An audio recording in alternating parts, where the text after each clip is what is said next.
പ്രതീക്ഷിച്ചതുപോലെ തന്നെ 0.25% റേറ്റ് കട്ടാണ് ഫെഡറൽ ചെയർ ജെറോം പവൽ നടത്തിയത്. സ്വർണ്ണവില വലിയ രീതിയിൽ ഉയർന്നു പോയിട്ടുണ്ടായിരുന്നു. അതിനുശേഷവും റേറ്റ് കട്ട് നടത്തിയതിന് ശേഷവും $3,700 മുകളിൽ $3,710 അടുത്തേക്ക് വരെ ഗോൾഡ് അങ്ങോട്ട് പോയി. പക്ഷേ എന്താണെന്ന് വെച്ച് കഴിഞ്ഞാൽ പിന്നീട് ഗോൾഡ് ഇപ്പോൾ തകർന്നുകൊണ്ടേ ഇരിക്കുകയാണ്. അപ്പോൾ അത് ഒന്ന് മേക്കപ്പ് ചെയ്ത് വരാനൊക്കെ ശ്രമിച്ചിട്ടുണ്ടെങ്കിലും വീണ്ടും തകർന്നു.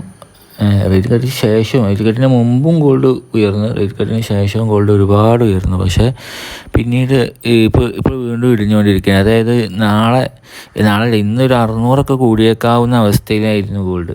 പക്ഷേ ഇപ്പോൾ ഗോൾഡ് വീണ്ടും ഒരു 440 രൂപയൊക്കെ കുറഞ്ഞേക്കാവുന്ന അവസ്ഥയിൽ ഇപ്പോഴൊക്കെ ഇങ്ങനെ താഴേക്ക് വന്നുകൊണ്ടിരിക്കുകയാണ്. അതായത് എക്സ്പെക്റ്റ് ചെയ്ത ഒരു റേറ്റ് കട്ട് തന്നെയാണ് നടത്തിയത്. മാർക്കറ്റ് അതുമായിട്ട് പൊരുത്തപ്പെട്ടിട്ടുണ്ടായിരുന്നു. 0.5% റേറ്റ് കട്ട് നടത്തുമ്പോഴാണ് ഗോൾഡ് പിന്നെ വലിയ രീതിയിൽ ഉയരാനുള്ള സാധ്യത. ആ ഒരു പിന്നെ വമ്പൻ തകർച്ചക്ക് സാധ്യത വരാനുണ്ടായിരുന്നത് 0.25 നടത്താത്ത രീതിയിൽ ഫെഡറൽ ചെയർ ജെറോം പവൽ ഒന്നും നടത്തിയിട്ടില്ലെങ്കിൽ അതിലേറെ എന്തായിട്ടുണ്ടായിരുന്നു, തകർന്നരിപ്പണമായിരുന്നു. ഇതൊരു എക്സ്പെക്റ്റ് ചെയ്ത, അതായത് എല്ലാവരും അതിനനുസരിച്ച് ഡൈജസ്റ്റ് ചെയ്ത് ആ ഒരു ലെവലിൽ തന്നെ നിന്നിട്ടുണ്ടായിരുന്നു. അതുകൊണ്ടാണ് ഈ ഒരു ലൈൻ ഓഫ് ഇത് വരുന്നത്. മനസ്സിലായില്ലേ? ഇങ്ങനത്തെ ഒരു ബിഹേവിയർ എന്തായാലും കട്ടിന് ശേഷവും അതായത് എല്ലാവരും ആ ഒരു സമയത്തേക്ക് തന്നെ വലിയ രീതിയിൽ അതിങ്ങനെ ആ ഒരു വലിയ രീതിയിലുള്ള ചില സ്പെക്കുലേഷൻസും ചില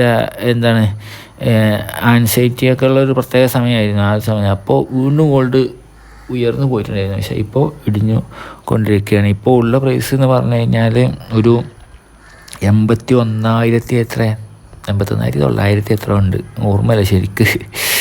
81,000 നോക്കണം, 81,920. പിന്നെ ചൈന മറ്റേ സംസാരം ഉണ്ടല്ലോ, അമേരിക്ക ട്രേഡ് ഡീലുകൾ, ഇന്ത്യ US ചർച്ചകളൊക്കെ ഒരു പ്രധാന